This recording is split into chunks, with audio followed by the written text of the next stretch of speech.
Oh, hit the play on the unit itself. That remote's on for the big one.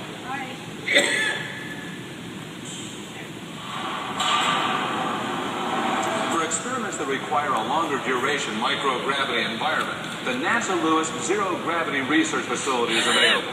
Operational since 1966 and a registered National Historic Landmark, microgravity test time is increased to 5.18 seconds.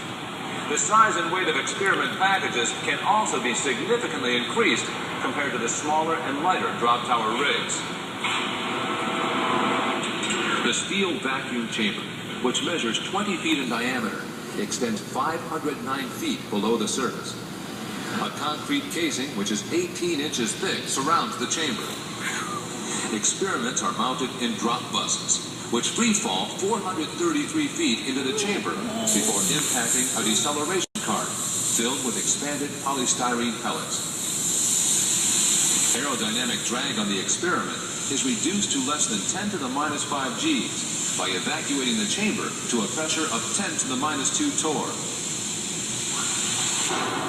Once the experiment hardware is prepared for a drop, a protective enclosure is attached to the drop bus.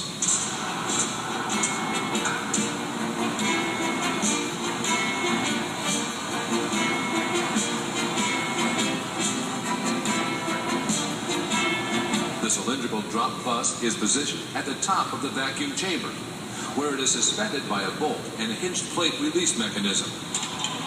An umbilical cable is attached to the support shaft to monitor and control the experiment during the vacuum pump down process, which generally takes about an hour.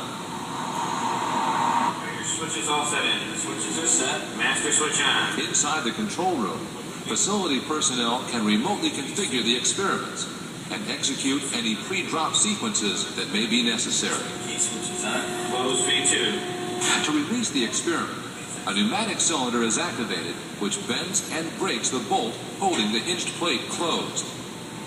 The experiment vehicle is released without any measurable disturbance from the release procedure. The average deceleration rate is 35 Gs for 150 milliseconds, with peak rates reaching 65 Gs.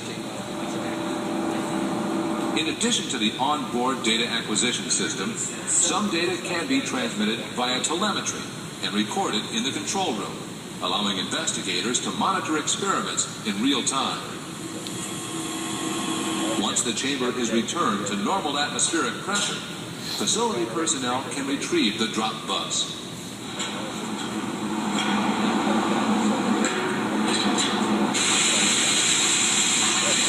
The accelerator cart is only 11.5 feet in diameter, but is over 19 feet deep.